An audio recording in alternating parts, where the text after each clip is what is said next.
자, 안녕하세요. 저희 수업하도록 합시다. 부가가치세법 이제는 제3편으로 넘어가서 오늘부터 수업을 좀 할게요. 제3편 가서 이제 부가가치세법 볼 때는 혹시 여러분들이 법소부라고 이야기하죠. 그치? 부가가치세법이 이제 가장 먼저 수업이 진행되는 게 맞아요. 간단하게 이제 부가가치세법 가기 전에 우리가 지금까지 배웠던 거 먼저 정리를 좀 해봅시다. 자, 세법을 이제 이렇게 이야기합니다. 저희가 이제 국세에 관한 법만 이야기를 할게요.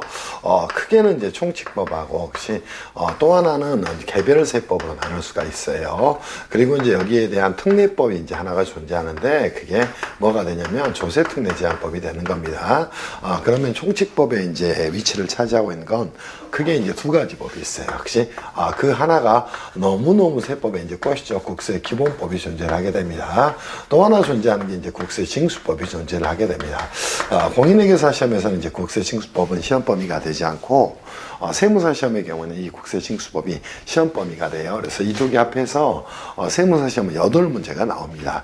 법인세법도 이제 10문제밖에 안 나와요. 근데 법인세에 너무 꽂혀서 혹시 되지도 않는 계산한다고 공부를 하는 친구들이 굉장히 많은데 세법의 꽃은 여기에요. 그래서 이 총칙법 규정을 잘 좀 정리하시라 이렇게 말씀을 드립니다. 선생님이 생각했을 때는 세법에서 가장 중요한 법은 국세 기본법, 국세 징수법이 되니까 이 부분을 잘 좀 정비를 해 놓으시기를 바랍니다. 그리고 이제 두 번째 역시 개별세법으로 넘어오게 되는데 이 개별세법은 역시 크게 뭐를 정하고 있냐면 역시 과세요건하고 납세열차를 정하고 있는 법입니다. 그래서 기본적으로 뭐를 정하고 있다. 가장 여러분이 정리해야 될 게 과세요건하고 납세 절차를 정하고 있는 역시 세법을 개별세법이다 이렇게 이야기를 하게 됩니다. 그때 이제 과세요건에는 제가 어디 국세 기본법에서 말씀드렸을 거예요. 첫 번째 무엇을 과세의 터로 삼을 것인가 걔를 과세상이라고 이야기합니다. 누가 조세 채무자가 될 것인가 걔를 납세 의무자라고 이야기합니다. 혹시 세액 산출의 기초가 되는 금액 또는 수량을 어떻게 산정할 것인가 걔를 과세표준이라고 이야기합니다. 그리고 세율은 어떻게 될 것인가 이것들을 이제 정하고 있는 게 개별세법이 되는 거예요. 그럼 개별세법이 이제 가장 중요한 내용은 이 과세요건을 정확하게 파악하는 겁니다. 그 중에 이제 가장 중요한 건 이 과세 대상이 될 거예요. 그리고 이제 법인세법에서는 당연히 법인은 혹시 납세의무자가 법인세에서는 법인의 소득을 과세상으로 하니까 법인이 되는 겁니다. 오케이?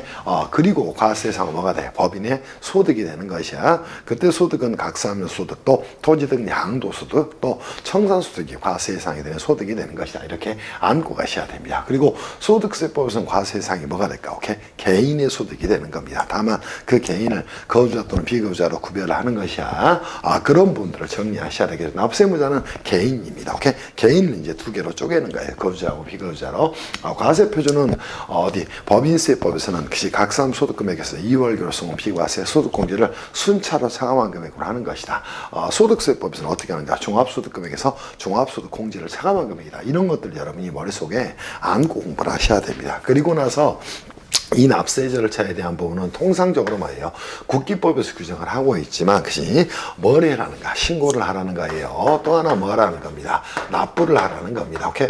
신고하지 않았다는 겁니다. 그럼 뭐 하겠다는가? 결정하겠다는 거예요. 혹시 과소신고를 했다는 겁니다. 경정하겠다는 거예요. 납부를 하지 않았다는 겁니다. 징수를 하겠다는 겁니다. 이것들이 이제 규정을 하고 있는 내용이다. 이렇게 생각하셔야 돼. 그리고 특례법으로는 이 개별세법에 대한 특례법으로는 조세특례제한법을 두고 있다. 이렇게 여러분들이 공부하시면 세법에 대한 것이 커다란 마인드를 가질 수 있을 거예요. 그러면 선생님 여기에 과세상이 되는 것과 혹시 납세무자가 되는 것, 또 과세표율이 되는 것, 세율이 되는 것, 이 과세요건과 납세 절차를 정하고 있는 이 개별세법에 해당하는 건 과연 뭐가 있습니까? 이렇게 정리해야 되겠죠. 여기에 이제 들어가는 게 혹시 우리가 혹시 첫 번째 배울 내용으로 부가가치세법을 공부를 하게 되는 겁니다. 그러면 부가가치세법에서도 중심이 되는 건 이 과세요건과 납세 절차를 정확하게 아는 것이다. 이렇게 여러분이 안고 가셔야 될 것이야. 두 번째는 혹시 정의해야 될 게 뭐가 있다. 법인세법에 대한 내용을 여러분하고 정리할 거예요.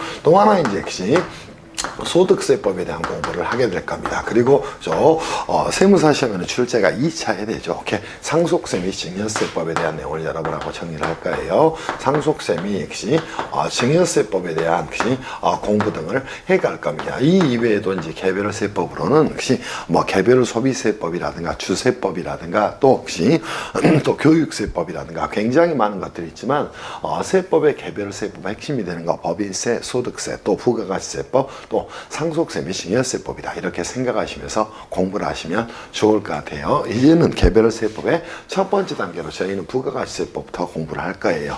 부가가치세법을 공부를 해야 나중에 법인세법이나 소득세법을 공부할 때 필요경비라든가 송금으로 인정되는가 인정되지 않는가 이런 것들을 이해할 수 있어. 또 하나 부가세법에서는 재화용의를 공급하고 나면 공급가액은 수익금액이 됩니다. 오케이? 근데 거기에 못해서 10%를 추가해서 거래징수를 해야 돼요. 그렇기 때문에 항상 순서는 부가세법 먼저 공부하고 두 번째 법인세법 공부하고 법인세법 세무조정과 소득처분이 나오면 소득세법으로 연결이 되죠. 그래서 공부할 때 꼭 이런 순서에 따라서 여러분이 공부를 해 가셔야 돼요. 그래야 세법을 제대로 음미를 할 수가 있어요. 자, 지금부터 이제 어디 가냐면 제3편으로 가서 부가가치세법 여러분하고 정리를 좀 할 겁니다. 부가가치세법은 공인의 계산한 세무사 시험 문제에서 10문제 정도 출제가 이루어집니다. 그러면 선생님 부가가치세법의 목차는 어떻게 됩니까? 항상 법 공부할 때는 가장 중요한 게 목차라고 이야기했어요. 자, 부가세법의 기본적이고 공통적인 사항을 다룹니다. 걔를 총칙이라고 이야기를 하게 됩니다. 여기서 이제 중요한 건 용어의 정의, 또 우리가 이제 이론적으로 부가세 과세 방식은 어떻게 될 것인가 이런 것들을 정리해야 돼. 또 하나는 납세무자에 대한 판단을 하셔야 되겠죠. 그때도 과세 예상부터 출발하는가. 재화용의 공급 시에는 사업자가 되는 것이고 재화를 수입하는 경우에 수입하는 자가 되는 것이다. 이렇게 안고 가셔야 됩니다. 또 하나 사업자 등록에 대한 내용 또 사업장별 과세 원칙, 주사업장 총괄 납부, 사업자 단위 과세에 대한 내용을 정리하셔야 돼. 두 번째 이제 여러분이 정리할 건 뭐가 있냐면 과세 대상하고 과세 대상하고 공급 시기에 대한 부분을 여러분이 안고 가셔야 될 겁니다. 오케이? 그래서 이 내용도 이제 굉장히 시험에 많이 나옵니다. 그리고 3장 가면 영세율과 면세에 대해서 여러분하고 정리를 좀 할 거예요. 그리고 4장 가게 되면 거래징수와 세금 계산서에 대해서 여러분하고 정리를 좀 하고 갈 겁니다. 오케이. 다섯 번째 장에 가면 과세 표준하고 매출세액에 대해서 여러분하고 정리를 좀 하고 갈 거예요. 이때 이제 매출세액 계산 단계에서는 대손세액 공제에 대한 부분도 검토를 하셔야 되겠죠. 그리고 이제 다섯 번째로 매입세액과 세액과 납부세액에 대한 부분도 여러분이 정비를 좀 해놓으시면 되지 않을까 싶어요. 그리고 여섯 번째는 봅시다. 납세 절차에 대한 내용을 정리하셔야 돼. 그러면 이제 크게 묶으면 이 내용이 뭐가 돼? 과세 요건에 대한 내용이야. 그리고 납세 절차에 대한 내용으로 가서 정리하는 거라고. 그리고 이제 마지막으로 간이과세 제도에 대해서 여러분하고 정리를 하게 되면 이 부가세법에 대한 내용이 끝날 겁니다. 오케이? 자, 공인회계사 시험도 한 10문제 정도, 세무사 시험도 한 8문제, 9문제 정도 출제가 되니까 거의 10문제가 출제된다. 이렇게 생각하셔야 돼.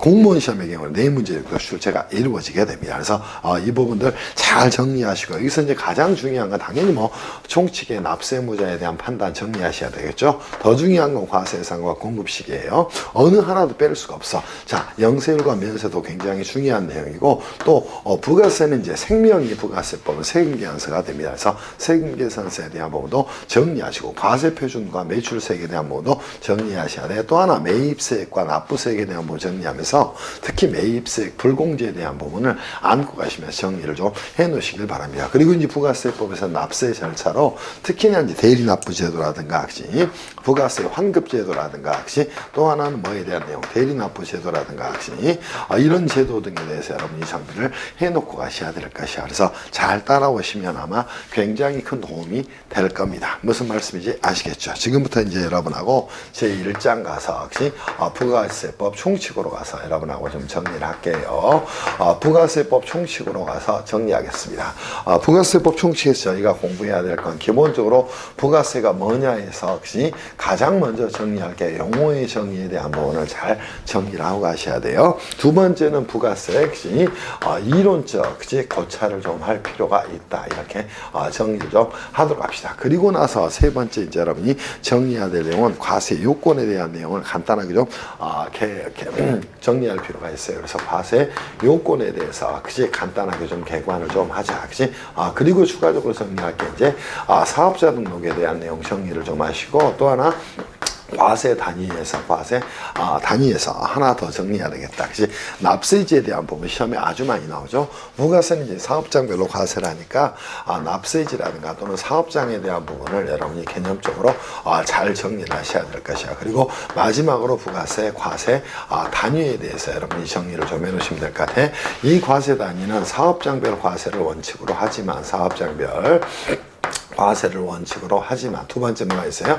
주사업장 총괄납부라든가 주사업장 총괄납부라든가 또 하나 이제 뭐가 존재한다. 사업자 단위 과세에 대한 부분을 사업자 단위 과세에 대한 부분을 정리를 해서 여러분이 정리를 좀 해놓으시면 될 것 같아요. 그래서 여러분하고 이 내용을 보는데 제가 볼 때 이제 용어의 정의가 굉장히 좀 중요하고요. 재화가 뭔지도 모르고 부가세를 공부해. 그건 아니잖아. 영역이 뭔지도 모르고 부가세법을 공부해. 그건 아니잖아. 그치? 그렇게 여러분이 따라오시길 바랍니다. 그리고 이론적 고찰에서 여러분이 반드시 정비해야 될 내용이 있어요. 우리나라는 부가세 과세 방식에 있어서 어떠한 부가세 과세 방식에 있어서 어떤 방식을 채택하고 있을까? 결론적으로 소비형 부가세를 채택하고 있다. 또 과세표준과 납부세액 계산에 있어서 전 단계 세액공제법을 채택하고 있다는 것이야. 그래서 소비형이고 또 전 단계 세액공제법을 채택을 하고 있고 전 단계 세액공제법을 채택을 하고 있고, 또 하나 이제 여러분이 정리하고 할 필요가 있다면 국경세 조정에 있어서 국경세 조정에 있어서 소비지구 과세 원칙을 채택하고 있다. 과세 원칙을 채택하고 있다. 그렇기 때문에 수출 등을 하는 재화의 경우에는 영세율을 적용을 하게 되는 겁니다. 그리고 과세 요건을 잘 개관해보고 사업자 등록을 언제 하는가? 사업 개시일로부터 20일 내에 사업자 등록을 신청을 하게 되는 겁니다. 그리고 이 등록은 뭐야?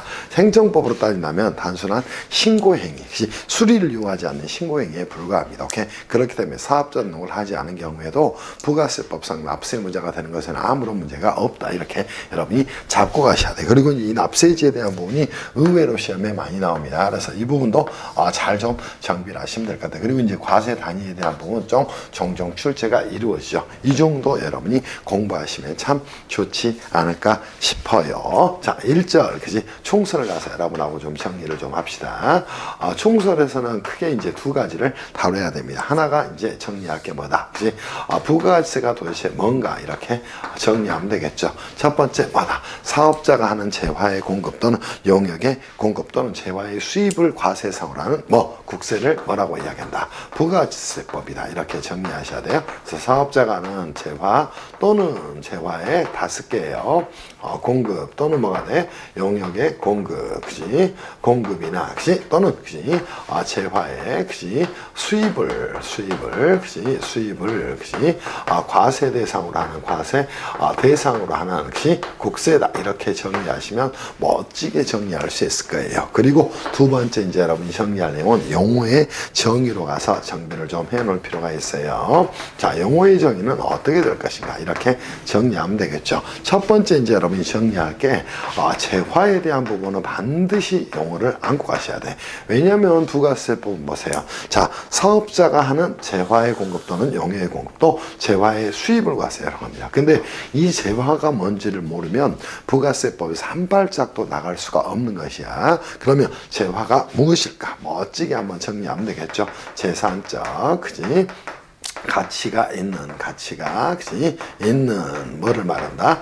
물건과 또는 권리를 말한다. 이렇게 정리하시면 되겠죠. 자, 당연히 이 물건에는 뭐가 들어갈까요? 이렇게 동산, 부동산 등 유체물을 말합니다. 오케이? 또 관리할 수 있는 자연력을 말하는 것이 그래서 이 물건을 볼 때는 여러분이 안고 가셔야 돼요. 그래서 동산, 부동산 등 유체물하고 동산이나 또는 부동산 등 장어의 몸뚱이가 있는 물건을 유체물이라고 이야기를 하게 됩니다. 두 번째 뭐예요? 전기, 가스, 열 등이 존재합니다. 전기, 가스, 열 등, 관리할 수 있는, 관리 가능한, 관리 가능한 뭐가, 자연력이 뭐가 되는 것이다. 오케이? 재화가 되는 것이다. 이렇게 정리하면 되겠죠. 그리고 권리에는 광권이라든가 특허권 등 각종 권리가 뭐가 되는 것이다. 재화에 포함이 되는 것이다. 이렇게 여러분이 안고 가셔야 됩니다. 두 번째 이제 용역에 대해서 정리를 하고 가셔야 되겠죠. 선생님, 용역은 뭡니까? 말 그대로 영무나 영무 또는 그 밖에 행위를 말하는 것이다. 이렇게 정리해야 돼. 영무라는 말 자체가 굉장히 어렵죠. 영무는 뭐를 말하는 것이다. 서비스를 말하는 것이다. 이렇게 안고 가셔야 돼서 영무나 그 밖에 행위를 뭐라고 이야기한다? 용역이다. 이렇게 정리를 해놓기를 바랍니다. 그리고 세 번째 여러분이 용어를 정의하셔야 할 건 사업자입니다. 이 사업자에 대한 내용은 아주 시험에 많이 나오니까 꼭 안고 가셔야 돼서 부가세법을 시작할 때는 세법은 제가 뭐라 그랬어? 최초의 설정 법률이 아니라 그랬죠. 그러니까 다른 법률에 있는 용어들을 끄집어와서 만들어내는 거예요. 그렇다면 사업자란 무엇이다? 이렇게 정리하셔야 돼. 영리 목적, 유무해도, 영리 목적, 유무에도 혹시 불구하고, 그 말은 무슨 말이야? 영리 목적은 전혀 중요하지 않다는가? 사업상 뭐 하는 것이야? 계속 반복적으로 뭐 하는 자다? 반복적으로 재화 또는 용역을, 재화나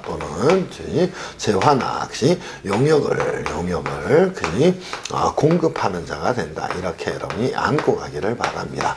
이거를 뭐라고 이야기한다? 사업자라고 이야기하는 거예요. 가장 중요한 말은 이겁니다. 영리 목적 의무에도 불구하고 또 계속 반복성이 있어야 되는 거예요. 그래서 부가세법상 사업자는 뭐 국가나 지방자치단체더라도 사업자가 되는 것에는 아무런 문제가 없다. 이렇게 개념적으로 안고 가셔야 됩니다. 무슨 말씀인지 알겠죠? 그렇죠? 그럼 법인 아닌 단체도 당연히 부가세법상 저 사업자의 개념수를 충족하면 사업자가 되는 것이야. 국가나 지방자치단체도 부가세법상 사업자의 개념수를 충족하면 당연히 사업자가 되는 것이다. 이렇게 여러분이 안고 가시기를 바랍니다. 그리고 이제 이 사업자를 쪼개게 되면 두 작자로 쪼개낼 수가 있다는 거예요. 무슨 말씀인지 이해할 수 있겠죠. 오탈자가 났다. 4,800만 원이 아닌데 8천만 원인데 오탈자 났으니까 이거 좀 수정해 주세요. 이 사업자는 다시 쪼개게 되면 간이과세자하고 과세자하고 또 일반 과세자로 나눌 수 있다는 것이야. 일반 과세자로 나눌 수 있습니다. 간이과세자는 뭐가 돼? 공급 대가가 오탈자가 났어요. 올해 개정됐는데 다 수정했는데 용어에서 8천만 원에 미달하는 자다. 오케이? 이렇게 여러분이 잡아놓기를 바랍니다. 그러면 일반 과세자는 간이과세자가 아닌 자가 됩니다. 4,800만 원 아닌데 8천만 원으로 수정을 좀 해주시면 좋겠다. 이런 생각이 들어요. 그래서 간이과세자는 재화 용액의 공급 대가라는 건 공급가액하고 후가세를 보탬금액이다. 이렇게 안고 가기를 바랍니다. 이 부분은 좀 수정을 해 드리도록 할게요. 혹시 이 정도 정리하겠습니다. 그러면 두 번째 이제 저희가 정리할 건 부가세법의 이론적 고찰 문제야. 자, 여러분 시험에서는 재화도 많이 나오고 용역도 많이 나오고 이 사업자의 개념 요소를 가지고 아주 시험을 많이 내니까 개념을 잘 잡아놓길 바래요. 여러분 교재 172페이지에 이제 간이과세자의 4,800만 원을 이렇게 8천만 원으로 좀 수정을 해주기를 바랍니다. 그치? 제가 이 부분을 깜빡했네. 뒤쪽에는 바꿔놓고 앞쪽에를 못 바꿨어요. 죄송하게 생각하고 수정을 좀 해주시기를 바랍니다. 이제는 어디 가서 제2절 가서 여러분들하고 어디 볼 거냐면 부가가치세 이론적 과세 방식에 대해서 여러분하고 정리를 좀 할 거예요. 부가세법도 총칙이 굉장히 중요합니다. 그래서 여러분이 잘 따라오시면서 수업 들으시면 아마 굉장히 도움이 될 거예요. 세법은 항상 논리적으로 공부해야 되니까 그렇게 따라오기를 바랍니다. 자, 어디 갈까요? 제2절로 가서 제2절로 가서 부가가치세 이론적 고찰을 한번 해보겠습니다. 이론적 고찰을 좀 해보도록 할게요. 자, 부가가치 포착 방법에 대한 내용하고 여기서는 두 번째는 뭐예요? 과세표준과 납부세 계산 방식에 대한 내용이 정리가 될 겁니다. 그래서 이 내용은 굉장히 부가세법에서 중요한 내용입니다. 특히나 이제 뭐예요? 과세표준과 납부세 계산에 대한 내용은 너무너무 중요하니까 잘 정리를 하세요. 그럼 첫 번째 이제 부가가치를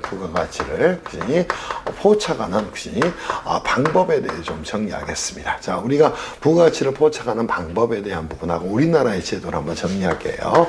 자, 부가가치를 포착하는 방법은 이론적으로 크게 세 가지가 존재합니다. 첫 번째는 뭐가 존재할까? 총생산형이 존재합니다. 두 번째는 뭐가 존재할까? 소득형이 존재를 하게 됩니다. 이건 이제 경제학에서 나온 개념이에요. 또 하나는 이제 소비형이 존재를 하게 됩니다. 자, 총생산형과 소득형의 경우에는 총생산형은 GDP형이다 이렇게도 이야기합니다. 총소득형은 뭐라고도 이야기를 하냐면 기본적으로 뭐 GNI형 이렇게도 이야기합니다. 그리고 소비형이라는 거 그냥 소비형 이렇게 이야기해요. 근데 총생산형과 총소득형의 경우에는 문제가 뭐냐면 투자에 대한 매입세액을 뭐하잖아요. 공제하지 않습니다. 그러다 보니까 뭐예요? 투자로 인한 매입세액을 공제하지 않으니까 투자가 촉진되지 않습니다. 오케이? 이런 문제점 때문에 전 세계적으로 총생산형과 소득형을 부가세법에 부가가치의 포착 방법으로 쓴 나라는 거의 없어요. 오케이? 그래서 우리나라도 뭐 합니까? 이 소비형을 채택을 하고 있어요. 이거는 자, 재고 관련된 매입세액은 물론이고 투자와 관련된 매입세액도 뭐가 이루어지는가? 공제가 이루어지게 됩니다. 그럼 장점은 뭐가 될까? 오케이? 투자가 촉진되게 됩니다. 촉진되게 된다는 거예요. 여기는 뭐예요? 투자가 저해될 수밖에 없다는 거예요.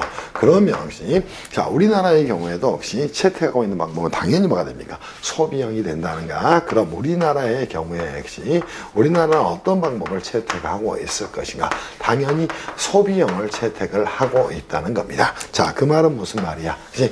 투자에 대한 매입세액을 공제를 해줌으로써 이 투자가 촉진되기 때문에 국민경제 발전에 기여를 할 수 있다는 거예요. 이거를 여러분이 마인드상 잡아놔야 됩니다. 그래서 세무사 2차 시험을 공부하는 친구들은 이 이론적 포착 방법에 대해서 여러분이 뭔가를 좀 아셔야 될 것이야. 두 번째 이제는 굉장히 중요한 내용 중에 하나입니다. 오케이? 자, 부가가치세 과세표준과 납부세액의 계산 방법에 대해서 여러분하고 납부세액의 계산 방법에 대해서 여러분하고 정리를 좀 할 거예요. 자, 그러면 부가세, 과세표준과 납부세의 계산 방법으로는 선생님 어떤 것들이 있습니까? 자, 첫 번째는 이론적으로는 크게 두 가지가 존재합니다. 하나는 뭐가 존재한다? 가산법이 존재를 하게 됩니다. 또 하나 뭐가 존재하냐면 공제법이 존재를 하게 됩니다. 또 하나 공제법은 다시 한번 두 개로 쪼갤 수 있어요. 전단계 거래공제법이라는 거하고 전단계 거래액 공제법이라는 거하고 공제법이라는 거하고 또 하나는 전단계 세액공제법이 존재를 하게 됩니다. 세액 공제법이 존재를 하게 됩니다. 자, 결론적으로 말씀드리면 우리나라의 경우에는 부가가치 과세표준과 납부세액의 계산 방법으로 전단계 세액공제법을 채택하고 있어요. 그래서 가산법은 임금, 이자, 지대, 이윤을 보태는 방법입니다. 이 방법을 채택하는 방법은 거의 없다는가. 그래서 여러분들한테 가산법에 대해서 설명을 드리진 않을 거예요. 오케이? 그럼 우리나라는 공제법을 채택하고 있고 그 중에 전 단계 세액공제법을 채택하고 있다. 이거를 여러분이 안고 가셔야 돼. 그럼 우리나라의 경우에는 채택하고 있는 방법이 뭐다? 오케이? 이 공제법 중에 전 단계 세액공제법을 채택을 하고 있다는 거예요. 그러면 선생님 전 단계 세액공제법은 과연 무엇입니까? 이렇게 전 단계 거래공제법과 비교해서 여러분이 정리할 필요가 있어요. 그러면 여기서 한번 가볼까요? 자, 전 단계 거래공제법은 어떻게 정리할까요? 자, 기본적으로 과세표준의 계산에 있어서 과세표준을 이렇게 계산합니다. 자, 어떻게 계산할까? 총 매출액에서 뭐를 빼는가? 총 매출액에서 총 매입액을 차감하게 됩니다. 매입액을 이렇게 빼서 계산하게 되는가. 그 말은 무슨 말이야? 전 단계에서 내가 산 것에 대해서는 과세표준 계산을 빼줘버리는 거예요. 이렇게? 이게 전 단계 거래액공제법이 됩니다. 그러면 역시 납부세액은 어떻게 계산이 될까요? 납부세액은 당연히 뭐가 됩니까? 역시 자, 과세표준의 세율을 곱하게 되니까 과세표준액이 곱하기 10%의 세율을 곱하게 되니까 이거를 그대로 끄집어오면 어떻게 될까? 총 매출액에서 역시 자, 뭐를 빼서 총 매입액을 빼서 역시 매입액을 빼서 곱하기 10%를 작동을 시키는 거예요. 중요한 부분은 이겁니다. 자, 우리 부가세법에서는 이 공제가 되는 게 총 매입액이라는가. 그럼 내가 창출한 부가가치에 대해서만 과세가 이루어집니다. 그러니까 계산이 간편합니다. 별도로 세액미환서를 수수할 필요가 없어요. 오케이? 이런 장점이 있어요. 그렇지만은 과세관청 입장에서 이걸 파악하기가 힘들 수가 있다는 거. 오케이? 그리고 소득세나 법인세법과 차이가 별로 없어요. 그래서 이 총매입액 자체를 전부 보세요. 전 단계 거래액 자체를 공제해주는 방법을 채택하는 게 전 단계 거래액공제법이 되는 겁니다. 그에 반해서 전 단계 세액공제법은 어떻게 될 것인가? 자, 한번 가서 정리해 볼까요? 여기서 그냥 갑시다. 똑같은 내용이니까 전 단계 세액공제법에서는 한번 가봅시다. 과세표준은 어떻게 계산할 것인가 정리를 해 놓으면 되겠죠. 그냥 뭐가 됩니까? 총 매출액이 되는 겁니다. 그러면 이 총 매출액이 뭐가 될까? 재화 용역의 공급가액이 되는 겁니다. 그러면 선생님 납부세액은 어떻게 계산합니까? 이 내용이 이제 굉장히 중요한 내용이 됩니다. 납부세액은 역시 총 매출액에서 역시 즉 과세표준이 되는 거예요. 매출액에 역시 곱하기 10%를 역시 과세표준을 잡습니다. 납부세액으로 잡습니다. 근데 문제가 된 건 뭐가 될까? 전 단계 역시 부담한 세금 계산서에 의한 매입세액이 전액 공제가 됩니다. 오케이? 자, 그러면 뭐가 나는가? 전 단계 부담한 이익시 세금 계산서에 의한 매입세액이 전액 이렇게 빠짐으로써 자, 뭐가 이루어지는가? 세금 계산서를 통한 상호대사가 이루어질 수 있다는가? 이게 가장 중요한 전 단계 세액공제법의 차이점이야. 그럼 전 단계 거래액공제법에서는 총 매입액이 빠지지만 전 단계 세액공제법에서는 전 단계 부담한 세금 계산서에 의한 매입세액이 빠지게 된다는 게 이게 너무너무 중요한 내용이 되는 겁니다. 무슨 말씀인지 이해할 수 있겠어요? 자, 이거는 이제 이론적으로 가져가서 여러분한테 설명을 드리는 건 제가 생략을 좀 할 거예요. 그럼 우리나라의 경우에는 어떤 방법을 채택하고 있다? 이 부가가치의 포착 방법으로는 소비용을 채택을 하고 있고, 혹시 또 과세표준하고 납부세액의 계산 방식에 있어서는 보세요. 이 과세표준과 납부세액의 계산 방식에 있어서는 뭐 하는 것이다? 전 단계 세액공제법을 채택을 하고 있다는 겁니다. 그러면, 자, 그래요. 여러분한테 이제 제대로 가르치려면 부가세법은 이 내용이 굉장히 중요합니다. 그러면 전 단계 거래액공제법하고 전 단계 세액공제법의 차이점을 한번 비교해 볼까요? 그래서, 사례를 통해서 여러분하고 케이스를 통해서 혹시 이 부분을 분석을 좀 해보겠습니다. 자, 동그라미를 한 3개, 4개 정도만, 3개만 그릴 테니까 여러분들 잘 보세요. A라는 사업자가 있다. B라는 사업자가 있다. C라는 사업자가 있답니다. 자, 이 A라는 사업자가 창출한 부가가치가 얼마냐면 부가가치는 이윤까지 더한 거예요. 1,000원입니다. 오케이? 그러면 당연히 재화 용역의 공가액은 얼마가 될까? 공급가액은 뭐라는가? 이렇게 1,000원이 됐다는 겁니다. 오케이? 그런데 이 A라는 자는 매입한 가액은 없다는 거예요. 당연히 이 재화 용역을 공급을 하게 될 때 봅시다. 이 A는 B에게 재화 용역 공가액 1,000을 공급하면서 당연히 부가세법에서 부가가치세를 거래징수를 해야 되는 겁니다. 그럼 부가가치세가 얼마가 나왔다? 100이 이렇게 나왔다는 겁니다. 그러면 상대방으로부터 거래징수할 금액은 얼마가 됐어요? 1,100원이 됐다는가? 이 과정에서 이 A는 뭘 하게 됩니까? 오케이? 세금 계산서를 발행을 하게 되는 겁니다. 이러한 사실을 증명을 하기 위해서 뭘 발행하는 것이다? 이 세금 계산서를 발행을 하게 되는 겁니다. 세금 계산서를 발행을 하게 되면 이 세금 계산서 계산서에 필요적계상에 4가지가 존재합니다. 자, 공급하는 자의 명칭과 등록번호, 공급받는 자의 등록번호, 공급가액과 부가세, 작성 연원리 이 4가지를 기재하면서 세금계산서를 수술을 하게 됩니다. 그러면 이 A는 B에게 받을 돈은 얼마가 될까요? 총 1,100원이 되는 겁니다. 이거를 거래징수라고 이야기를 하게 됩니다. 그러면 징수할 금액은 얼마가 되냐면 총 금액이 1,100원이 되는 거예요. 그죠? 1,100원이 되는 겁니다. 이때 이제 1,000원은 뭐가 될까? 오케이? 공급가액이 되는 거예요. 그죠? 공급가액이 되는 것이고 부가세가 얼마가 되는 것이다. 이렇게 100원이 되는 겁니다. 이걸 이제 부가세를 사업자는 재화용을 공급하면서 거래 상대방으로부터 징수해야 될 의무를 부담하겠는데 그를 거래징수무라고 이야기를 하게 되는 겁니다. 그리고 이제 B가 여기에 부가가치를 창출을 하게 됩니다. 부가가치를 500을 창출했다고 가정할게요. 그러면 아까 이렇게 이제 재화용의 공급가액은 얼마가 될까? 1,500원이 되는 겁니다. 됐어요? 그리고 여기에 대응하는 부가가치세는 부가가치세인데 잘못했어요. 부가가치세입니다. 부가가치세는 V8라고 할게요. 앞으로. 그죠? 자, 부가가치세는 얼마가 되냐면 150이 되는 겁니다. 이 과정에서 여러분이 뭔가를 좀 안고 가야 됩니다. 그러면 총 거래징수할 금액은 얼마가 됐다? 1,650원이 됐다. 이렇게 안고 가셔야 돼. 1,650원이 됐고, 공급가액이 1,500원이 됐고, 부가세가 얼마가 됐다? 150이 됐다. 이 모습을 안고 가야 돼요. 그러면 전단계 거래공제법이라면 A가 납부할 부가세는 얼마가 돼? 당연히 100원이 됩니다. 왜냐면 매입세액이 없으니까. 근데 자, B 입장에서는 뭐가 될까? 납부할 부가세는 당연히 50이 될 거예요. 물론 계산상 여러분이 잘 잡으셔야 됩니다. 그러면 전단계 세액공제법에 대해서 여러분하고 좀 정리할게요. 이 세금계산서를 반드시 뭘 하기 때문에 수술을 하기 때문에 이러한 내역들이 근거 자료로 전부 다 남아놓게 됩니다. 오케이? 그럼 세금계산서에 의한 공급가액은 당연히 얼마가 되는 것이다. 1,500원이 되는 것이다. 그러면 A 입장에서 우리 한번 멋지게 계산할까요? 자, 과세표준은 얼마가 되는 것이다. 곱하기 10%를 했더니 매출세액은 얼마가 되는 것이다.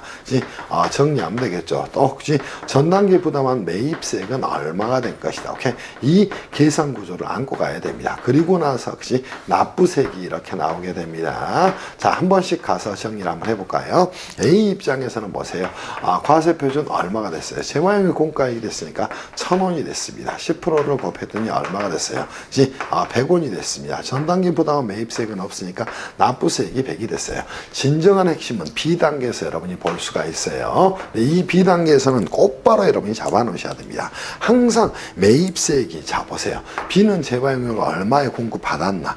1,000원에 공급받았어. 먼저 부담을 100을 했나? 당연히 했다는 것이야. 그럼 항상 매입세액은 먼저 나오게 됩니다. 그럼 마이너스 100이 먼저 나오게 되는 거라. 그리고 나서 과세표준은 얼마가 됐어? 1,500이 됐고 10% 곱하니까 얼마가 됐고 150원이 됐고 전단기 부담은 매입세액 빼니까 50이 됐다는 거. 자, 그때 이제 여러분이 이 개념을 아셔야 됩니다. 자, 매출세액이 먼저야 매입세액이 먼저야.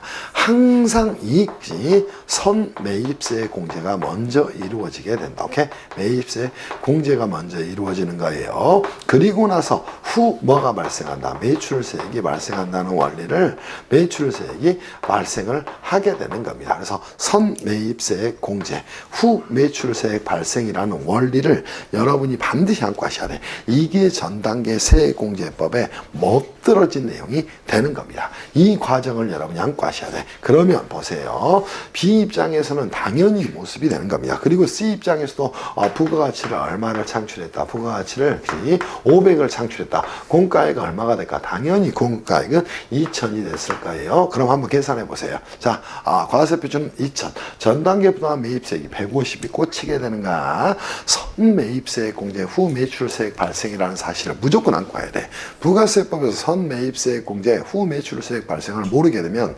부가세법의 2장에 가서 과세상과 공급 시기를 보게 될 때 간주공급을 이해할 수가 없어요. 오케이? 그리고 나서 그지 우리가 이제 부가세법에 매입세 계산할 때도 세금 계산상 매입세액을 전에 공제하구나. 오케이. 거기서 불공제 매입세액을 빼구나. 이걸 알 수가 없게 된다고. 그래서 여러분이 반드시 이 프로세스는 안고 가셔야 됩니다. 그래서 선 매입세액 공제, 후 매출세액 발생.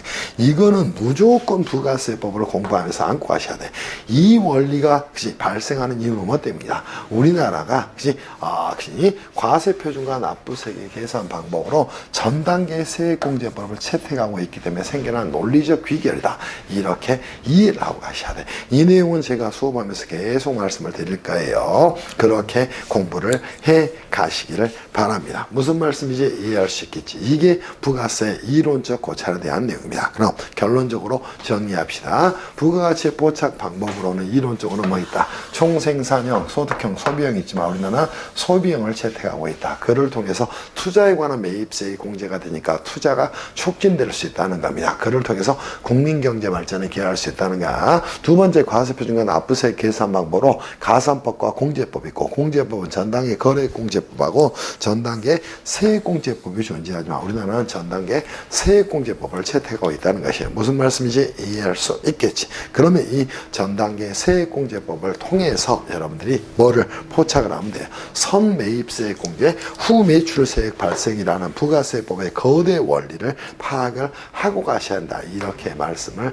드립니다. 반드시 이렇게 정리를 해 놓으셔야 됩니다. 그리고 이제 마지막으로 우리가 추가적으로 정리할 내용이 있다면 선생님 그럼 부가세법에서는 자 보세요. 수출하는 재화 등의 경우에는 어떻게 각 국가 간에 부가가치의 과세권을 조정합니까? 걔를 국경세 조정이라고 이야기를 하게 되는가. 그래서 국경세 조정의 방법으로는 어떤 방법을 채택하고 있습니까? 거기 한번 우리가 추가적으로 여러분하고 살펴볼 거예요. 그지? 무슨 말씀인지 이해할 수 있겠지. 그래서 추가적으로 이제 여러분이 정리할 건 국경세 조정 방법으로 어떤 것들을 채택하고 있습니까? 이렇게 여러분이 안고 가셔야 됩니다. 그래서 부가세법 수업도 여러분이 가장 중요한 건 1장입니다. 그럼 제3절로 가서 이제 여러분하고 정리를 좀 해봅시다. 국경세 뭐에 있어서 조정에 있어서 조정 방법은 과연 어떻게 될 것인가? 자, 이론적으로는 크게 두 가지가 존재합니다. 하나는 어떤 게 존재한다. 이론적 방법에 대해 정리할게요. 자, 어떤 재화가 생산된 국가에서 부가가치의 과세권을 조정한다. 국경세 조정이라는 건 뭐예요? 어느 나라에서 부가세 과세권을 부가가치세 과세권을 가질 것인가. 여기에 대한 부분은 뭐라고 이야기한다고. 그죠? 국경세 조정에 대한 내용입니다. 법인세법이나 소득세법에 가게 되면 그때는 원천지국 과세원칙과 거주국 과세원칙을 통해서 정리하는 거예요. 그럼 부가세 국경세 조정 방법으로는 이론적으로 어떻게? 자, 생산지국 과세원칙과 생산지국에서 과세하는 방법하고 또 하나는 소비지국 과세원칙 두 가지가 존재를 하게 됩니다. 소비지국 과세 원칙 두 가지가 존재하게 돼요. 당연히 우리나라를 포함한 전 세계 대부분의 이 부가세제를 채택하고 있는 나라의 경우에는 소비지국 과세 원칙을 채택을 하고 있다. 이렇게 정리를 하셔야 돼요. 소비지국 과세 원칙을 채택을 하고 있다. 정리하셔야 됩니다. 자, 그렇기 때문에 어떤 제도가 생깁니까? 자, 영세율의 경우에는 뭐 하는가? 완전 면세를 통해서 자, 뭐 하는 겁니까? 자, 수출 촉진 등의 기여를 하게 할 수 있다는가. 그게 여러분이 보셔야 될 내용이야. 그럼 수출하는 재화에 대해서는 우리나라가 과세권을 간다? 아니다. 어떤 나라에서 이 소비되는 국가에서 과세권을 가지게 되는 것이다. 이렇게 잡고 가시기를 바랍니다. 결론적으로 우리나라의 경우에 부가가치 세제를 채택하고 있는데 자, 부가가치 포착 방법으로는 소비형을 채택하고 있다. 또 과세표준과 납부세액의 계산 방법으로는 전단계 세액공제법을 채택하고 있다. 또 하나 마지막으로 국경세 조정 방법으로는 소비지국 과세원칙을 채택하고 있다. 이 정도 정리하면 될 거예요. 되겠죠. 그리고 이제 나중에 우리가 살펴볼 부분인데 여러분 교재 175페이지에 자, 용역의 수입에 대해서 과연 과세를 어떻게 할 것인가? 이 문제가 뭐예요? 오케이? 우리가 부가세법에서는 사업자가는 재화의 공급 또는 용역의 공급 또 재화의 수입만을 과세 대상으로 해. 그러니까 용역의 수입은 과세권에 있어서 공백이 있다는 것이야. 그런 이유가 이제 문제가 세관이에요. 세관. 오케이? 세관을 통과한 물건에 대해서만 부가세를 과세하기 때문에 그러니까 용역의 수입은 과세가 되지 않고 있다는 거야. 과세 대상이 되지 않고 있다는 거야. 이 문제를 해결하기 위해서 우리나라의 경우에는 어떤 문제를 두고 있냐면 자 봅시다. 우리나라의 경우에 용역의 수입은 자 뭐로 보고 있지 않다는가? 과세상으로 보고 있지 않다는 겁니다. 그러다 보니까 어떤 문제가 발생을 하겠나? 재화의 수입과의 불용평의 문제가 생겨나게 됩니다. 재화의 수입과의 자 뭐에 대한 과세 불용평의 문제가 생겨나게 됩니다. 무슨 말씀인지 이해할 수 있겠어요? 불용평이 발생을 하게 됩니다. 이러한 문제를 시정하기 위해서 불용평의 문제를 막아서 시정하기 위해서 이러한 제도를 두고 있다는 것이야. 그게 뭐가 된다? 부가세법의 대리납부제도가 된다. 그래서 여러분 시험에 이 부가세법의 대리납부제도가 시험에 굉장히 많이 나오는 건 이 문제 때문이다. 오케이? 이렇게 여러분이 정리하셔야 돼. 그래서 비거주자나 외국법인 등으로부터 용역 등을 수입하는 자는 그 대가를 지급하는 때 부가세를 거래징수를 할 의무를 부담을 하게 되는 겁니다. 그를 뭐라고 얘기하나? 대리납부제도라고 이야기해요. 이 제도도 굉장히 중요한 제도이기 때문에 여러분이 머릿속으로 꼭 안고 가셔야 돼. 이거는 이제 어디서 나오냐면 제6장의 납세 절차, 7장인가요? 7장의 납세 절차에서 나오게 되니까 이 정도 여러분하고 정리를 하는 것으로 정리할게요. 오케이. 그리고 이제 제4절에 여러분하고 살펴볼 내용이 자, 부가세법은 제가 뭐라고 이야기했어? 오케이. 개별세법이라고 이야기했어. 그럼 부가세법의 과세 요건은 어떻게 될 것인가? 이 부분을 한번 여러분하고 살펴보고 가자는 겁니다. 그러면 첫 번째 선생님 과세 예상이 되는 건 무엇입니까? 이렇게 안고 가면 되겠죠. 자, 다시 한번 부가세법의 과세상입니다. 선생님 수업하는 대로 꼭 따라오셔야 돼요. 첫 번째 뭐가 된다? 사업자가 하는, 그지? 사업자가 하는 뭐가 된다? 오케이? 재화 또는 재화의 또는 용역의 공급이 뭐가 된다? 용역의 공급이 자, 과세 예상이 됩니다. 두 번째 뭐가 된다? 오케이? 재화의 수입이 과세 예상이 되는 거예요. 자, 이때 주의할 부분은 위에는 뭐가 있지만 사업자가 있어요. 밑에는 사업자가 없어요. 오케이? 그렇기 때문에 재화의 수입의 경우에는 사업자만이 납세무자가 되는 게 아니라 재화를 수입하는 자가 납세무자가 됩니다. 그래서 재화 용역을 공급하는 경우에는 재화나 용역을 공급하는 경우에는 항상 사업자가 납세무자가 된다. 이렇게 잡아놓으셔야 돼요. 그리고 재화의 수입의 경우에는 사업자든 사업자가 아니든 납세무자가 된다. 이렇게 잡아놓기를 바랍니다. 두 번째 이제 여러분이 정리할 게 납세 의무자에 대한 내용이에요. 자, 이 납세 의무자는 자, 이렇게 다시 한번 잡으면 되겠죠. 재화나 또는 뭐 하는 경우에는 용역을 공급하는 경우에는 누가 되는 것이다. 공급 시에는 당연히 납세 의무자는 사업자가 됩니다. 이거 안고 가시면 되겠죠. 그런데 재화를 뭐 하는 경우에는 수입하는 경우에는 사업자가 될 수도 있고, 오케이? 사업자가 납세무자가 될 수도 있고, 혹시 사업자가 아닌 자도 부가세법의 납세무자가 될 수 있다. 이렇게 잡아놓으셔야 됩니다. 그래서 재화의 수입의 경우에는 이 사업자가 아닌 자도 부가세법의 납세물을 지게 되는 것이다. 이렇게 정리를 해 놓으셔야 됩니다. 이미 여러분한테 이 사업자는 설명을 좀 드렸죠. 자, 영리 목적 유무에도 불구하고 사업상 독립적으로 재화 용역을 공급하는 자를 사업자다. 이렇게 이야기를 하게 되는 겁니다. 그리고 이제 수탁자의 경우에는 물적 납세물을 지게 되는데 그 정도만 여러분이 정리를 해 놓으시면 되지 않을까 싶어요. 그리고 이 납세 의무자에 봅시다. 자, 구체적 범위에 대한 내용은 범위에 대한 내용은 시험에 아주 자주 나옵니다. 그래서 여러분하고 교재를 통해서 정리하겠습니다. 176페이지 4번 가서 납세의무자의 구체적 범위는 필기하지 않고 교재를 통해서 볼게요. 자, 이건 내년에 바뀔 건데 신탁법상 신탁산의 개발 또는 관리 등의 업무를 처리합니다. 그때는 항상 신탁자 또는 위탁자가 납세의무자가 되는 것이 수탁자가 납세의무자가 되는 게 아니에요.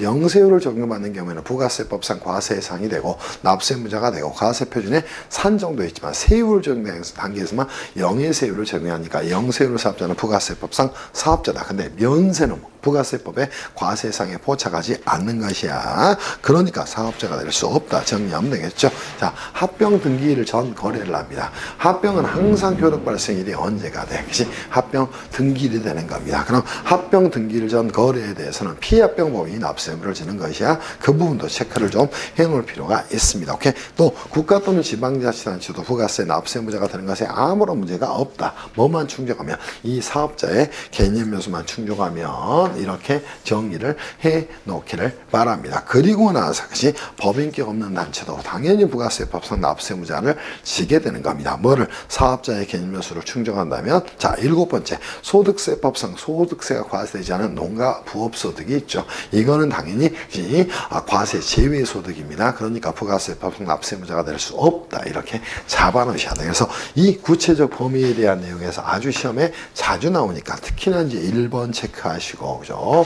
1번 체크하시고, 또 2번도 체크하시고, 3번도 체크하시고, 또 4번도 체크하시고, 이제 쭉쭉쭉 정리하셔야 돼. 5번도 체크하시고, 6번도 체크하시고, 이 내용이 아주 시험에 자주 나오니까 그거를 보완해서 정리하시면 참 좋겠다. 이런 생각이 들어요. 그리고 이제 세 번째 가서 여러분이 정리할 게, 과세 표준으로 가서 정리합시다.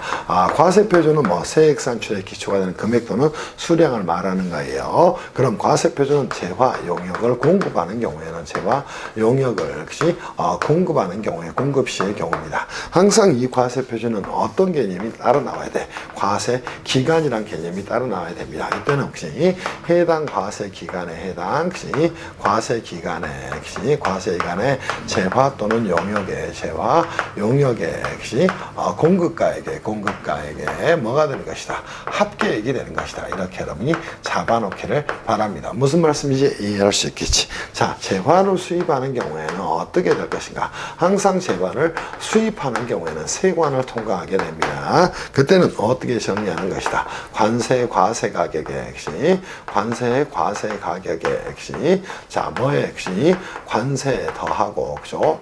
줄이겠습니다. 개별 소비세 더하고 농특세 더하고 등을 합한 금액이다. 이렇게 여러분이 안고 가셔야 돼요. 그래서 관세, 과세, 관세, 개별 소비, 농어촌, 특별세 등을 합한 금액이다. 이렇게 여러분이 정리를 좀 해놓고 가시기를 바랍니다. 그리고 이제 세율은 어떻게 되는 것이다. 이렇게 잡고 하면 되겠죠. 부가세 세율은 단일 비례세율입니다. 그래서 10%가 적용이 되는 거예요. 무슨 말씀인지 이해할 수 있을 것이야. 그래서 이 내용도 시험에 아주 자주 나오니까 역시 여러분이 안고 가셔야 됩니다. 다만 이제 여러분들이 재화의 수입의 프로세스를 잘 몰라서 간단하게만 좀 여기서 재화의 수입 과정을 여러분하고 좀 정리하겠습니다. 재화의 수입이란 것이 도대체 뭐가 될까? 외국 물품을 국내로 반입하는 걸 말합니다. 자, 한마디로 말하면 뭐예요? 외국 물품을 국내로, 그죠? 반입하는 걸 재화의 수입이라고 이야기를 하게 됩니다. 그때 이제 여러분이 주의하셔야 돼요. 항상 이 모습이 됩니다. 자, 국외가 될 거예요. 자, 여기는 이제 국내가 될 겁니다. 자, 봅시다. 자, 그리고 이제 국내에 들어오게 되면은, 여기서부터가 이제 국내예요. 국내입니다. 그리고 국내로 들어오게 되면 항상 어디가 있냐면 보세구역이 존재를 하게 됩니다. 그러면 보세요. 자, 외국의 물품이 국내로 들어옵니다. 외국 물품이 이렇게 들어오는 단계는 두 가지가 있어요. 하나는 보세구역으로 들어오는 경우가 있습니다. 오케이? 자, 보세구역으로 들어오는 경우는 외국 물품의 국내 반입이 아니에요. 오케이? 그럼, 자, 두 번째, 보세구역에서 이렇게 빠져나오는 경우가 있어요. 그치? 자, 이게 뭐가 됩니까? 그치? 외국 물품의 국내 반입이 되는 거예요. 그럼 보세 구역으로부터 빠져나와야 뭐 간다? 국내 반입이 되는 것이다. 이렇게 잡아놔야 되겠죠. 여기는 이제 항상 어디가 존재할까? 여기서 세관이 존재를 하게 됩니다. 그리고 이 안에 텍스 프리존이 존재하는 거예요. 그리고 이 세관에는 누가 존재할까? 세관장이 존재를 하게 됩니다. 그럼 외국 물품을 국내로 들여오는 시점은 언제가 돼? 이 세관이 되는 겁니다. 그래서 세관장에게 뭐 하는 때가? 자, 봅시다. 이렇게, 재화의 수입의 경우에 수입신고를, 하는 때가 뭐가 된다? 재화의 수입시가 됩니다. 이 말을 이제 다른 말로 바꾸면 외국 물품을 국내로 반입하는 것이고, 이 국내로 반입한다는 말은 보세구역에서 반입하는 겁니다. 오케이? 그래서, 자, 보세구역에서, 반출이라고도 이야기하고요. 또는 반입이라고도 이야기를 하게 됩니다. 오케이? 이때가 뭐가 되는 것이다. 국내에 반입이 되는 것이다. 그때는 항상 세관장에게 뭘 해야 된다. 이 수입 신고를 해야 되는 겁니다. 이때가 재화의 수입이 되는 것이다. 이런 개념들을 여러분이 안고 공부를 해 가셔야 되는 거예요. 자, 부가가치세법에서 가장 중요한 내용은 지금 선생님이 가르쳐 드린 내용이 되는 겁니다. 이렇게 여러분이 공부하셔야 돼. 다시 한번 정리한다면 부가가치세법은 개별세법이다. 오케이? 그러니까 과세요건과 납세 절차를 이해하는 게 가장 핵심적인 내용이다. 오케이? 과세요건과 납세 절차에서 과세요건은 어떻게 된다? 과세상, 납세무자, 과세표준 세율이다. 오케이? 과세상은 부가세, 과세를 무엇을 토로 부가세, 과세 대상으로 삼을 것인가? 자, 당연히 재화 용역의 공급. 그때는 사업자가 하는 재화 용역의 공급 또는 재화의 수입이 과세상이 되는 겁니다. 이렇게 여러분이 잡아 놓으셔야 돼. 그치? 그러면 납세무자는 재화 용역을 공급하는 경우에는 사업자가 되는 것이고, 재화를 수입하는 경우는 재화를 수입하는 자가 됩니다. 그래서 이 사업자가 아닌 자도 재화를 수입하는 경우에는 납세무자가 된다는 사실을 기억을 하셔야 돼. 그리고 과세표준은 재화 용역을 공급하는 경우에 해당 과세가는 재화 용역의 공가액 합계액이 됩니다. 그런데 재화를 수입하는 경우에는 항상 어떤 말이 나와야 돼? 관세, 과세가의 농업, 관세, 개별 서비스, 농어촌, 특별세, 교육세 등을 합한 금액이다. 이 말을 여러분이 안고 가셔야 됩니다. 그리고 그죠? 부가세, 과세, 표준에 대한 세율은 10%가 적용되는 것이다. 여기까지가 여러분이 보셔야 될 내용이 되는 겁니다. 무슨 말씀인지 이해할 수 있겠어요? 이제 176페이지까지 여러분하고 끝났고요. 긴 시간 동안 부가세법의 이론적 기초를 위해서 여러분들하고 정리를 했어요. 이제는 잠시 쉬었다가 부가가치세법의 사업자 등록하고 또 부가세 납세지하고 또 부가세 과세 단위에 대해서 설명을 좀 하겠습니다. 쉬었다 할게요.